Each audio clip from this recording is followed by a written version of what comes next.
Morning, everyone. I am Oliver Joyce, creator of Swords and Sandals, and of course, owner here at Whiskey Barrel Studios. Cheers! No, that's not the end of the video.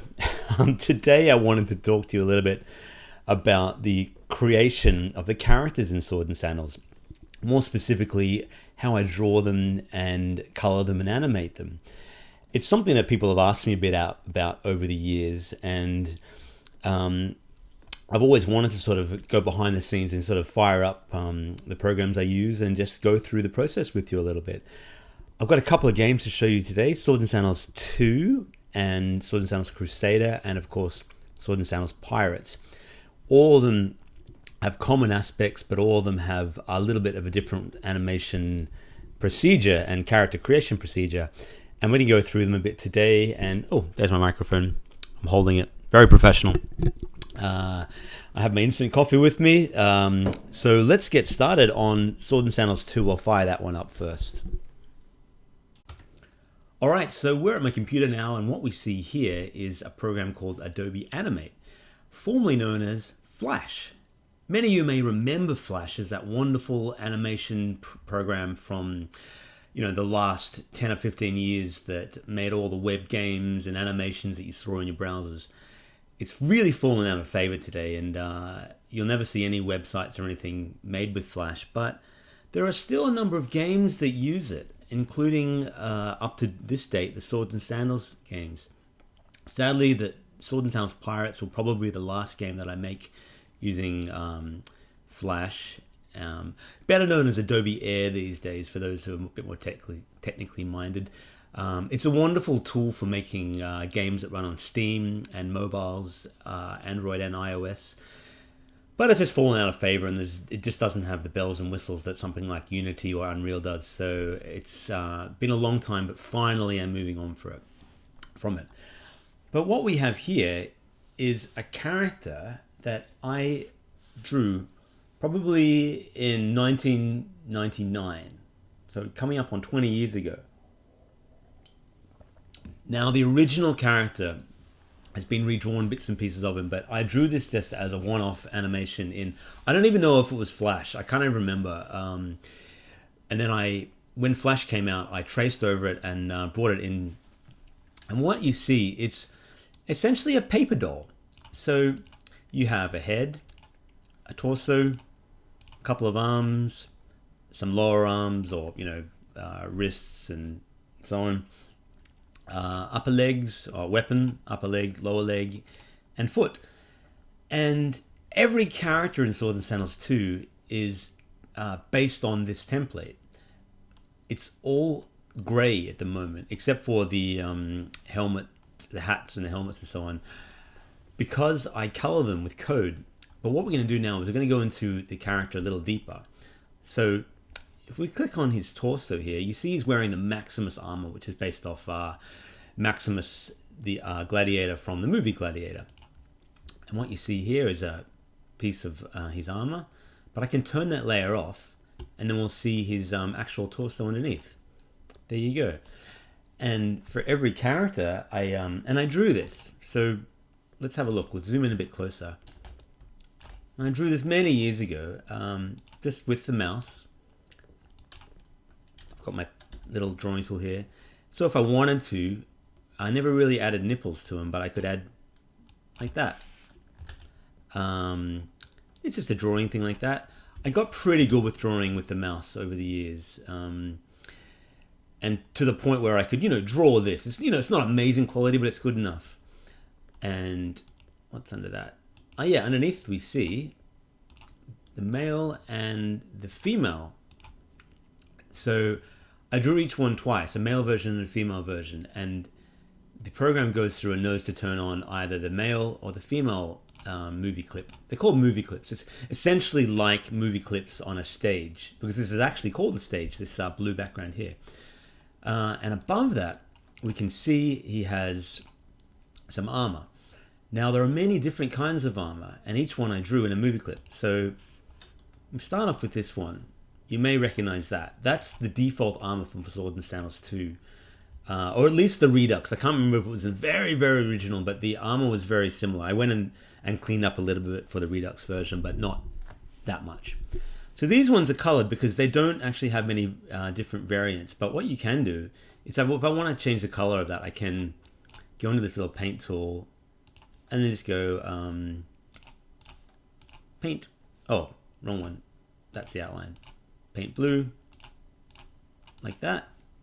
You can make it a little bit darker with some shadow around him. Darker again. And it fills in the little gaps. So pretty simple like that. If I wanted to sort of, how I got those little outlines there, I draw it in a slightly thinner stroke. So like this, actually you'll use a darker one than that. So when I draw that, you'll notice there's this gap now between those two. And when I go to the paint thing, it knows not to draw above that line. See?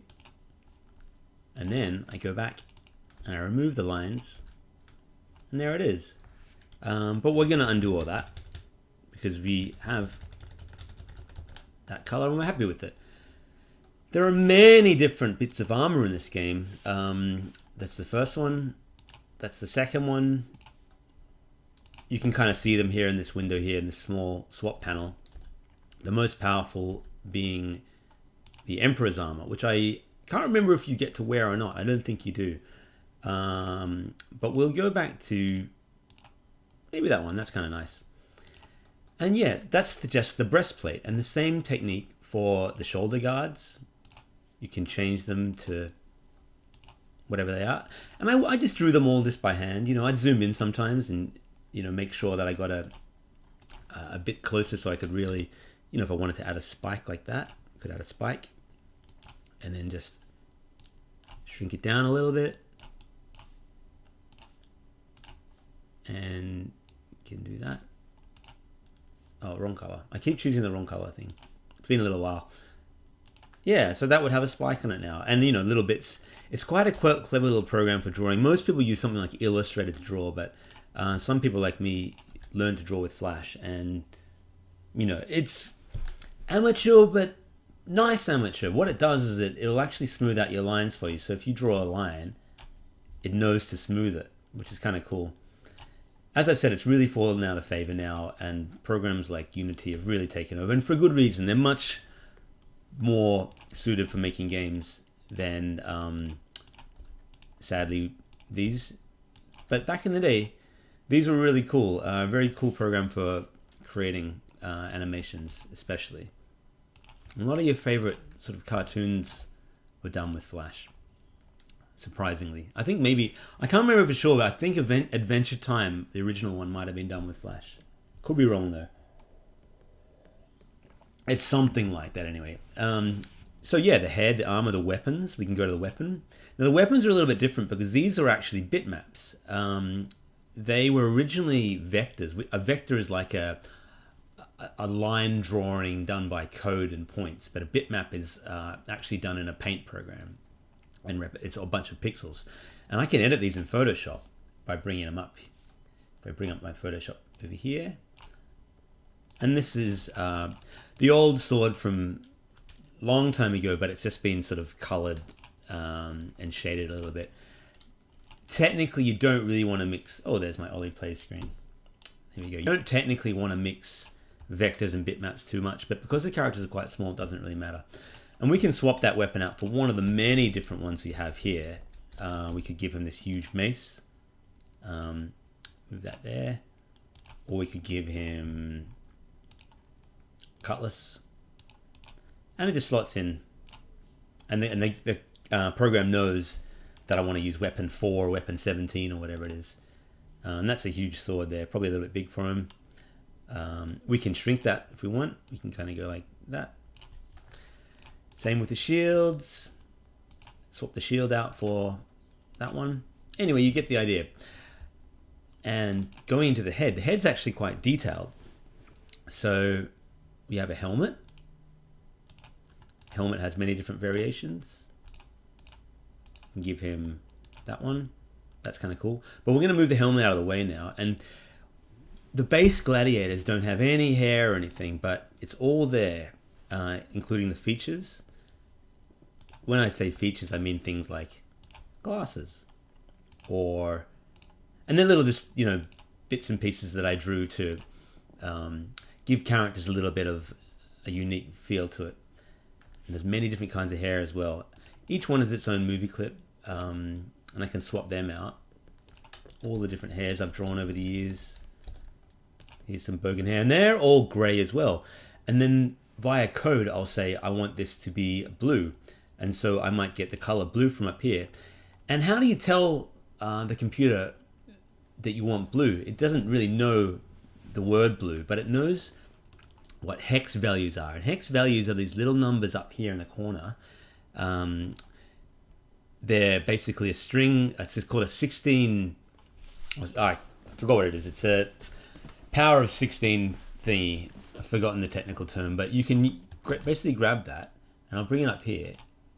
And this represents blue.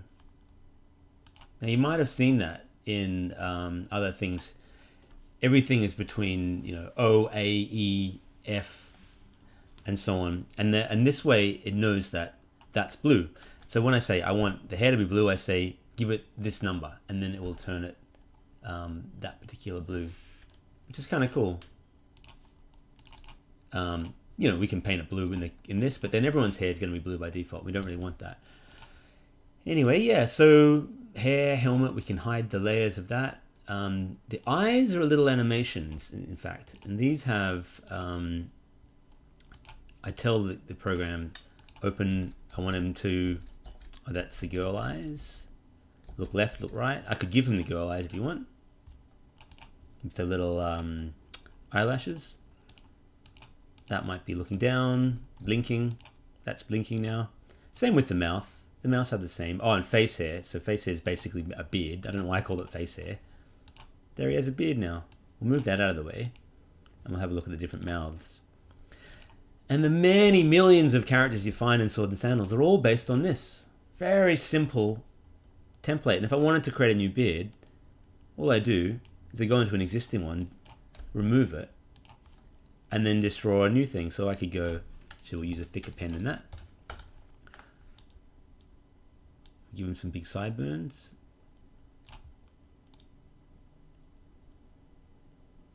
Very simple. I'll color it grey because grey is the natural one, and then you color it later with the code. We can give him a bit of a highlight. See how simple this is? I mean, a lot of them I kind of put a bit more effort into. This is a super simple one. But that would now be his hair. And okay, those layers are turned off. We'll actually remove that, turn those layers back on, move the helmet back. I made it so you could either have the hair on or the helmet on, because otherwise you have the hair sort of that's, behind the helmet and it looks a bit weird. So we're going to remove the hair for now, which will make it invisible. All right, so that is the character itself. But then once we have a character, how do we animate it? Let's have a look. So what we have here is called a timeline, and this is a really, really long sequence of dots. And this one in particular is something like going along. Whoa, so that's 3,365 frames of animation. Each one of those dots represents the character doing something different. Now, you see here, he has his arm, his weapon, his upper arm, his lower arm, and I can move those. So by default, he's standing. But if we move along the timeline a little bit, you'll see he starts to go up and down. Now what I'm going to do is that sword, actually we're going to revert because I'm going to go back to where that was before I mucked around with it. What I often do is, if you can see here, I'll change the background so it's a little easier for you to see. Yeah, that'll do. Oh, wrong one. Where do I change the background again? There we go. You'd think I'd know after 20 years of doing this. I often create new armor and so on just on the side, just to sort of test it out how it's going to look, and I can drag it over and go, oh yeah, I like that. That's like a pharaoh helmet, which one of the bosses had. But if we use this character who's a work in progress, we can see how I move along. It looks like he's swinging his arms and breathing a little bit. And all I did for that was I moved the timeline to here, and I might choose his torso. Then I move it up or down. So if we zoom in, you can see that better. So yeah, with this technique, I'm able to do tons of animations, moving the head, getting bits of his whole arm and so on, and moving them all at once, like that. Just moving the wrists. Each one is a keyframe. That little dot there, that's your anchor point. You can kind of go like that. And this way, you do many, many, many frames of animation. Over, this took me weeks and weeks and weeks to do this. Oh, his leg got caught up. We'll move that back there. Yeah, so that would then animate that down to there. And if I now play through this animations, you'll see how many we have. There's the stepping, charging, jumping, super jump, rolling, blocking, attacks. Here's a good one. The Barbarian Storm is an interesting one because I can even draw little squiggles on it like this swoosh. Very simple, not too detailed, but when played very quickly, it looks quite cool. It's a very simple animation, but play like that, bam, attack. That's the Barbarian Storm. That off with their heads. A bunch of more attack animations. They're the simple attacks and the more powerful attacks and so on. Each animation is timed to go for about a second because back in the day, most games were made at about 30 frames per second. It's about as much as the computers could handle. Now games are made to run at about 60 frames a second or more. There's all the death animations. And even Swords and Sandals 2 Redux runs at that, but the animations are still designed for this 30 frames a second. You can do little blood animations just by creating those little squiggles and so on. All very gory, but they look like tomato sauce, as you can see here. Tomato ketchup if you live in America, but I'm of course in Australia. And hundreds and hundreds of these animations. Next up, I'm going to show you what happens when we export this character into what's called a sprite sheet, and that looks quite cool. So what we have here is, I skipped the process because it takes quite a while, but I've exported the animation into one giant image in Photoshop. Now this image itself, if you have a look at the size of it, it's 4,000 by 3,000, and it's a 35 meg file. So it's quite a big one. And this contains every sprite to do with the character. And when I say sprite, I mean an image, all in one big PNG file or a transparent image. And if we zoom in, you can actually see most of the graphics of these blood stains like this, because each one is slightly different from the others, and that's not a very optimal way to do it, but that's just the way it was, and I had a bit of room to play with. But if we zoom in here, you can see all the different helmets and hair. So there's some of the different boss helmets. There's the slave driver's hood. That's the Demon Zezabal's helmet there. A couple of weapons. You notice that these ones look kind of sharper than those ones because those were the bitmap images I told you about earlier, and these were vector images that got turned into a sprite sheet. When they're zoomed out, it doesn't really matter. They both look all pretty good. But this one image contains everything to do with every character in the game. And then you bring this into the code and then it runs. That's pretty cool, huh? So next up, I'm going to show you how Swords and Sandals Crusader did it, which is slightly different. Not going to be as long a video. And here we have the good old Swords and Sandals Crusader from, I think, 2007. I think. Long time ago. It brings a nostalgic tear to my eye. Hopefully one day I can do a Redux version of this. I did talk about it, but I'm kind of keen to work on Swords and Sandals 6 rather than always going back to the past. But we'll see. When I drew the characters from this, they were going to be a lot smaller. As you can see in this title screen image, there's hundreds of these little guys all over the map, just on the title screen. And when you fight battles, you see hundreds of soldiers all fighting each other. And so I didn't have the processing power to have the long, complicated animations of the gladiators and Swords and Sandals too. And so I drew them all by hand, but with simple keyframes. So if we go to a soldier here, this little guy, he's very simple, and he represents one image. If we go into him, he's the light infantry, and he has only one image. And I drew that same by hand, the just like that. You can change the tunic color if you want. Same technique. It's all done in Flash. But what's different about that is that I drew each one by hand, and that's the attack, or running, attack, guard. And this gets turned into a much simpler sprite that's not really animated. It's only playing one image at a time. Because the processing power required to sort of animate the arms doing this and this, the tweening in between. Yeah, that's what tweening is. They're going in between one frame and another. And because that takes up a lot of processing power, or it used to, and still kind of does in Flash, and one of the reasons I'm getting away from using it is just because it's just not as powerful for that kind of stuff. You can't have hundreds of characters on screens doing that. So I use this technique where I just turn these all into sprites. He's giving someone the middle finger. How quaint! And yeah, and each one was just drawn by hand individually. And the different armies, that's the Crusader army, same sort of thing. Similar animation. The only unique thing I did with these was the weapons themselves had the swords, axes, pole arms, that kind of thing in there. Same with the shields.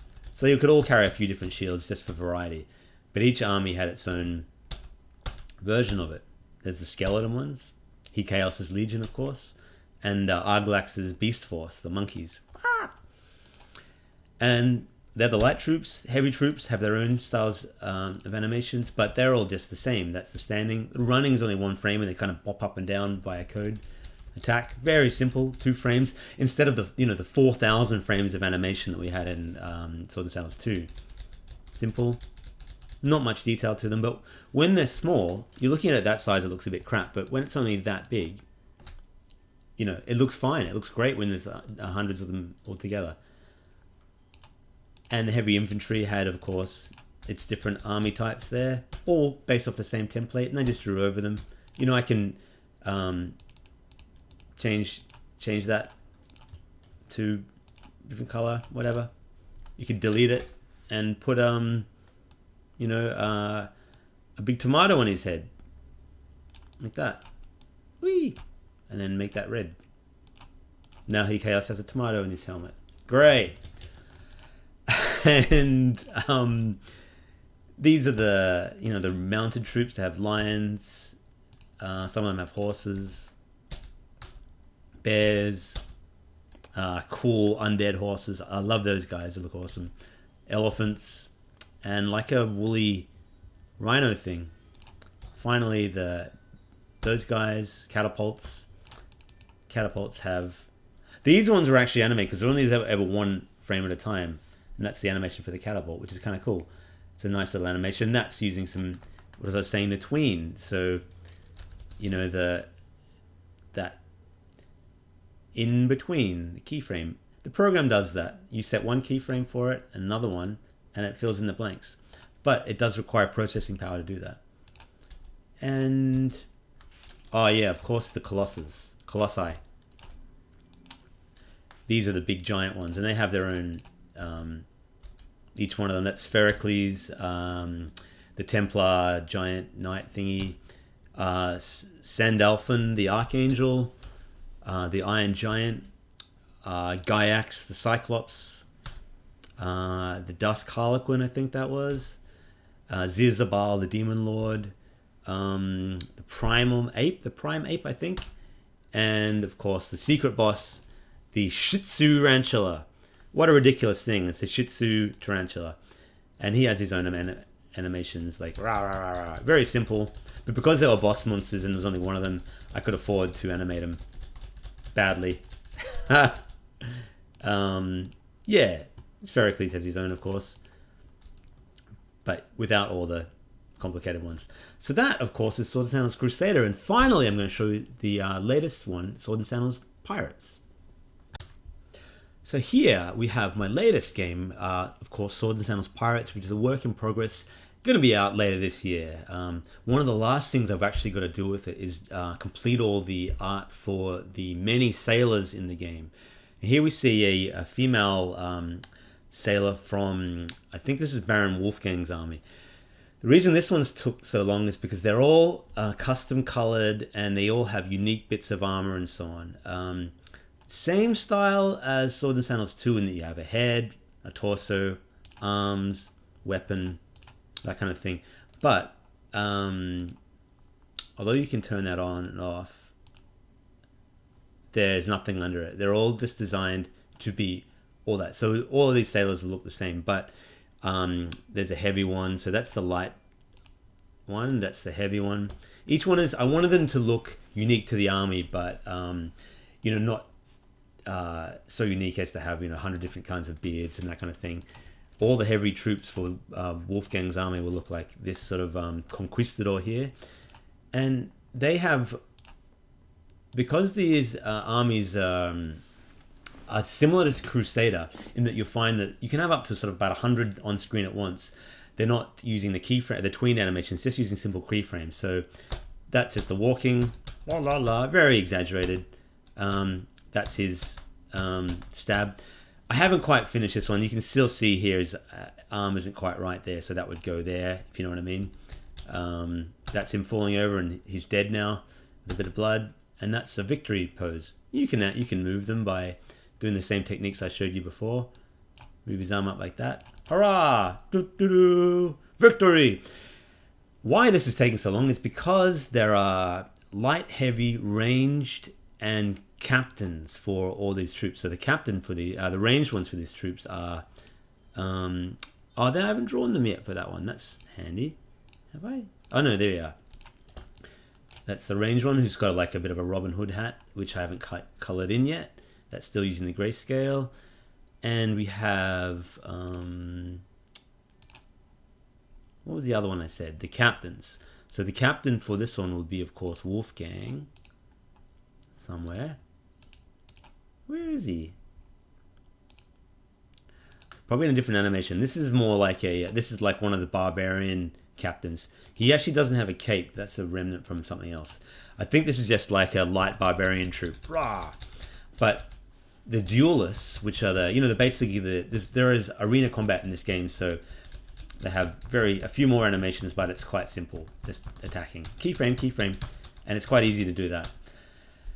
So there are many characters to draw for me to do, and only a couple are done. Here's a monkey one.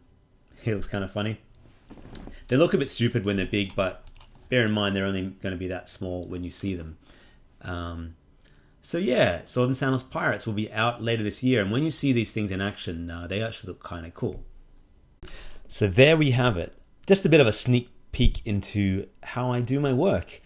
The characters and the character animations are such a huge and unique part of the Swords and Sandals game. As much as the music and the gameplay itself, they've come to identify my art style and just the nature of the games. They certainly could look more professional, but I never want them to look really generic. I want them to always reflect my art in the same way that South Park characters and so on will always reflect their creators, even when they're done by many other people. For now, I do all my own character art, but going forward, I'll probably be hiring other people as the games get bigger. Flash was a great tool to use. I had a lot of fun making games with it. I'm certainly going to miss it, but I'm also looking forward to what programs like Unity can offer in terms of character animation and particle effects and lighting and shadows. So the next game after Swords and Sandals Pirates, of course, will be Swords and Sandals 6, and that's going to be using a whole new animation technique and all new characters and so on. So that'll be the last time we see these little guys, unfortunately. Hope that's been a fun and maybe nostalgic look into Swords and Sandals for you, and I'll see you next time with another video. All right, have an awesome day and Bye for now.